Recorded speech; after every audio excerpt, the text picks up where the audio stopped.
A paz do Senhor, povo de Deus, sejam todos bem-vindos. Estou começando mais uma aula aqui pelo canal Casa do Pão e a proposta nessa série é comentar as lições bíblicas da CPAD, classe dos adultos, do terceiro trimestre de 2025, com o tema A Igreja em Jerusalém, doutrina, comunhão e fé, a base para o crescimento da igreja em meio às perseguições.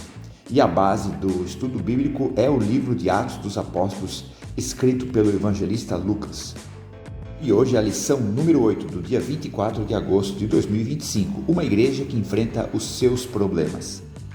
E o texto áureo da lição: escolhei, pois, irmãos, dentre vós, 7 varões de boa reputação, cheios do Espírito Santo e de sabedoria, aos quais constituamos sobre este importante negócio.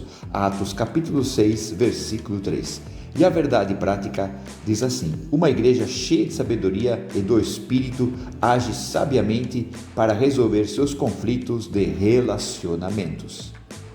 Então, na lição de hoje, vou comentar aqui o texto de Atos dos Apóstolos, capítulo 6, versículos 1 a 7, onde foi a instituição dos diáconos. A igreja de Jerusalém, na primeira pregação, logo no dia do Pentecostes, quase 3.000 almas foram batizadas. E também ali em Atos capítulo 3, relata que depois da cura do coxo de nascença, quase 5.000 creram no Evangelho. Do dia para a noite, um grupo de 120 pessoas se tornou milhares de membros dessa igreja de Jerusalém. Agora, como administrar tudo isso, esse rápido crescimento? Em Atos capítulo 6, mostra o problema no meio da igreja e a solução para isso devido a essa quantidade de pessoas que estavam ali nessa comunidade de fé. E o tópico 1 da nossa lição, a identificação dos conflitos. Isso é, a palavra conflitos quer dizer oposição, choque ou uma divergência que havia ali no meio dessa comunidade de fé. E a parte 1 do tópico 1, conflito de natureza cultural.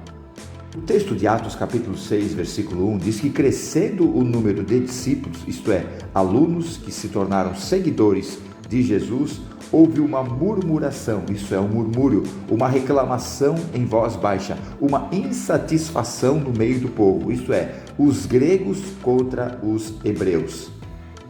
Esses dois grupos não eram separados geograficamente como por um país, sim por sua cultura e língua ou idioma. Os hebreus, eles falavam o aramaico e eles tinham os costumes judaicos. Já os gregos, que também eram da mesma fé judaica, eles eram helenistas, que tinham a cultura grega e a língua grega na sua vida, através do Império Greco-Romano. Então você pode ver uma grande diferença de cultura e idioma entre eles, mostrando um problemão que tinha para tratar já no começo da igreja. Isso é, fazer as pessoas ter comunhão mesmo com tanta diferença de cultura, de costume, de idioma. Como fazer para eles terem um relacionamento amigável, íntimo, apesar de serem tão diferentes? Novamente eu falo, veja o problema que a liderança tinha que cuidar ali na igreja em Jerusalém. Parte 2 do tópico 1, conflito de natureza social. Agora, por que os gregos murmuravam contra os hebreus? E Atos diz, porque as viúvas dos gregos eram desprezadas no ministério cotidiano. Quando Deus entregou a lei de Moisés, ordenava que os órfãos, viúvas, estrangeiros e pobres fossem cuidados pelo povo de Deus, por Israel. E isso continuou na igreja ali em Jerusalém. E nesse caso, por causa da murmuração dos gregos, as viúvas gregas estavam ficando para trás nesse cuidado. Era dado mais atenção para as viúvas hebreias. Mas por que havia essa distinção? Porque havia esse problema, como já falamos, por causa da diferença de cultura e língua. Mas também por causa da logística, porque devido ao rápido crescimento. O problema deveria ser resolvido logo para não trazer desunião para a igreja. Líderes têm que ser sensíveis às situações que podem aparecer e rápidos no resolver. Por isso que é importante uma liderança sintonizada com o Espírito Santo. Parte 3 do tópico 1, qual a prioridade? A palavra prioridade quer dizer aquilo que tem mais importância. Então, qual deve ser a prioridade da igreja? Ou qual a missão da igreja? Bom, Eu entendo que a igreja tem 4 missões enquanto estiver aqui na Terra. Em quarto lugar, eu creio que é defender valores de justiça e verdade. Aquilo que é certo, aquilo que é correto. A igreja sempre tem que se posicionar para defender a verdade e a justiça. Em terceiro lugar, ter a obra social. Isso é, cuidar dos menos favorecidos, daqueles que estão passando por dificuldades, que é a mesma coisa que Deus ordenou para Moisés, como eu já falei aqui, ajudar os órfãos, as viúvas, os estrangeiros e os pobres. E em segundo lugar, aí sim entra na esfera espiritual, porque as duas que eu falei antes é a esfera social. E em segundo lugar, é preparar os membros para se encontrar com Deus, para o dia do seu encontro com Deus. Paulo escreve em Efésios capítulo 4, versículo 11, ele mesmo, o Senhor Jesus, deu uns para apóstolos, profetas, evangelistas, pastores e mestres. Depois Paulo vai relatando ali a necessidade desse corpo, dessas pessoas, para edificação do corpo de Cristo, para preparação e amadurecimento dos santos. Isso é, eles estarem preparados para o dia do seu encontro com Deus. E em primeiríssimo lugar, a missão da igreja nessa terra é anunciar o Senhor Jesus como Salvador, único e suficiente Salvador da nossa vida. Essa é a principal missão, a prioridade da missão da igreja na terra, anunciar o Senhor Jesus Cristo. Temos que fazer a obra social, temos que defender valores de justiça e verdade, temos que dar ensinamento para o corpo de Cristo, ensinar eles como viver cristão, para se encontrar com Deus, mas principalmente a anunciar Jesus como Salvador. Não estamos aqui para criar um novo sistema religioso, um império religioso, mas sim, se a igreja ainda está aqui na terra, é para anunciar Jesus Cristo como Salvador. Tópico 2 da nossa lição, a delegação de tarefas. A palavra delegação quer dizer dar responsabilidade para executar uma tarefa, isso é uma obra, um serviço. É alguém que é comissionado, é indicado, é orientado para fazer um serviço. E a parte 1 do tópico 2, o ministério da oração e da palavra. Os 12 apóstolos decidiram que não era certo eles fazerem esse trabalho de servirem às mesas, que já estava muito extenuante devido ao crescimento rápido da comunidade de fé. Ficassem se atentando a isso, deixariam da parte principal, que era anunciar o Evangelho. Como eu falei antes, a prioridade é pregar a palavra, anunciar o Senhor Jesus Cristo. Foi o que aconteceu com Jesus quando visitou Marta e Maria. Marta estava muito preocupada com os afazeres, onde que Jesus disse para ela que ela deveria escolher a melhor parte, que Maria escolheu, que era estar aos pés do Senhor. Parte 2 do tópico 2. Não há conflito de tarefas. Os apóstolos decidiram que seriam escolhidas pessoas para esse serviço, para essa tarefa, e eles ficariam encarregados com a oração e com a palavra. E os dois são importantes para a continuidade da igreja, para o fortalecimento da igreja. Não devemos descartar a ajuda social, o alimento físico, mas principalmente o alimento espiritual. Em Mateus capítulo 4 e Lucas capítulo 4, ali relatando o encontro de Jesus com Satanás no deserto, quando Jesus estava 40 dias de jejum, Satanás disse para Jesus: transforma essas pedras em pães, onde que Jesus falou para Satanás: nem só de pão viverá o homem, mas de toda a palavra que sair da boca de Deus. Então, o importante é a palavra. O alimento físico é necessário, mas a palavra é mais importante, porque não adianta nós termos todo o conforto, toda a segurança, todos os bens materiais e não tivermos a palavra, não tivermos o Senhor Jesus Cristo. Parte 3 do tópico 2, a diaconia.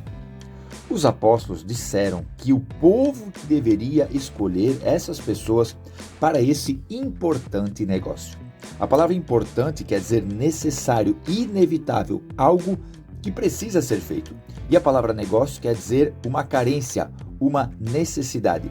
Então, quando os apóstolos falaram para essas pessoas cuidarem desse importante negócio, é algo importantíssimo que a igreja deveria dar atenção. E para isso seriam escolhidos essas pessoas para ninguém ficar com alguma necessidade, já que essa comunidade estava muito grande e tinha total condições de ajudar uns aos outros. onde que o texto mesmo diz, em várias Bíblias, João Ferreira de Almeida, na epígrafe, a instituição dos diáconos. A palavra diácono quer dizer serviço, né? Então eles fariam um serviço. E hoje alguns pensam que o diácono é um obreiro de classe inferior, mas não, é uma pessoa muito necessária para o bom andamento da obra. Hoje ele não tem, talvez, a importância que tinha nessa época, os requisitos que tinha nessa época, mas já vamos ver como é que eles deveriam ser escolhidos, e aí sim você vai ver a importância do diácono no ministério cotidiano, na igreja do Senhor. Tópico 3 da nossa lição: seguindo os princípios cristãos. A palavra princípio quer dizer origem, da onde surgiu. Isso é uma norma que regulamentou alguma coisa. Os princípios, no caso, os princípios cristãos são baseados nas palavras do nosso Senhor Jesus Cristo. Então, o início de tudo é Jesus Cristo.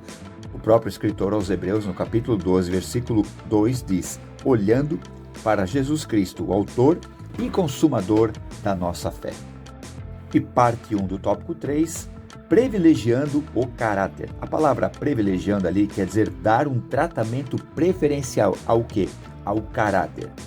Os apóstolos disseram para o povo escolher, mas deram os requisitos para que essas pessoas fossem escolhidas. Isso é, os frutos que poderiam ser vistos.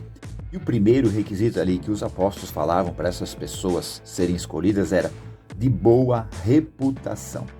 Essa palavra reputação quer dizer como os outros veem aquela pessoa, como eles analisam, como eles testemunham sobre ele.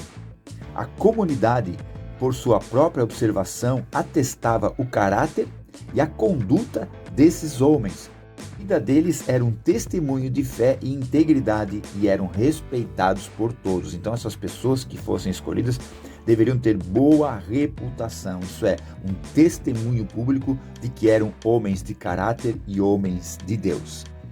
Parte 2 do tópico 3, exercitando os dons, isso é, exercitando quer dizer usando. E os dons é aquilo que o Espírito Santo dá, conforme 1 Coríntios capítulo 12, os 9 dons do Espírito Santo, que são os dons de sabedoria, conhecimento, fé, dons de curar, maravilhas, profecias, discernimento de espíritos, interpretação de línguas e variedades de línguas. Os 9 dons do Espírito Santo que dá para aquele que ele quiser. Paulo escreve muito bem isso em 1 Coríntios capítulo 12, para quem ele quiser. Esses escolhidos pelo povo, como eu já falei, deveriam ter boa reputação, um testemunho correto diante do povo, mas também ser cheios do Espírito Santo e sabedoria. Cheios do Espírito Santo, isso é, totalmente completos, tomados pelo Espírito Santo. Um homem, uma mulher cheio do Espírito Santo faz a diferença em qualquer lugar, em qualquer empresa, em qualquer comunidade de fé, em qualquer cidade, em qualquer rua. Ele faz a diferença. Ele é a luz do mundo e é sal daquela terra. Então, por isso que Paulo orienta, sejam cheios do Espírito Santo. Ele fala isso em Efésios, né? Não vos embrigueis com vinho onde há contenda, mas enchei-vos do Espírito Santo. Então, isso é fundamental para o serviço na casa do Senhor, ser cheio do Espírito Santo. A Assembleia de Deus tem por costume, quando vai separar alguém para diácono, tem que ter pelo menos casado, ser dizimista, ter boa reputação e ser cheio do Espírito Santo, ser batizado no Espírito Santo. Até onde eu me lembro, alguns anos atrás, não sei se isso mudou, era necessário que para a pessoa ser separada ao diaconato, deveria ser batizada com o Espírito Santo. E quando o texto fala ali sabedoria, é a capacidade de aplicar o conhecimento de forma prática e eficaz para resolver problemas e tomar decisões corretas. É a habilidade de distinguir o certo do errado, o justo do injusto e agir de acordo com a palavra de Deus. Então, um homem, uma mulher que é cheio do Espírito Santo e cheio da sabedoria, tudo que ele faz é direcionado pelo Espírito Santo. Então, veja a importância do diácono numa comunidade de fé. Não é simplesmente uma pessoa que leva um copo de água para o pregador, ou que chega antes e varre a igreja, ou que abre a igreja, prepara. Isso é ótimo, é maravilhoso, isso é importante para a comunidade de fé, mas é muito mais do que isso. Ele faz o serviço, ele está ali para arregaçar as mangas, mas ele é cheio do Espírito Santo, é um homem de Deus e cheio de sabedoria. Por isso, você que serve ao Senhor, Peça para o Espírito Santo. Espírito Santo, eu tenho dado boa reputação, eu tenho dado testemunho de cristão, de homem de Deus. Espírito Santo, eu sou cheio do Espírito Santo como precisa, sou cheio de ti como precisa. Espírito Santo, eu tenho a sabedoria necessária para fazer as coisas na tua casa. Peça ajuda ao Espírito Santo. Concluindo a nossa lição, problemas sempre vão aparecer nas nossas comunidades de fé, nas instituições. Por quê? Porque a igreja é formada por seres humanos. Veja já o problema que deu aqui. A diferença de cultura, de língua, de costume, trouxe problema ali para aquela comunidade de fé. E era a comunidade onde o Espírito Santo tinha a maior liberdade. O problema era as diferenças. Então sempre vai haver diferenças. Sempre vai haver uma pessoa diferente da outra. Então os líderes é que eles têm que estar atentos. Eles têm que estar atentos para agir com sabedoria e ser firmes na hora de tomar atitudes.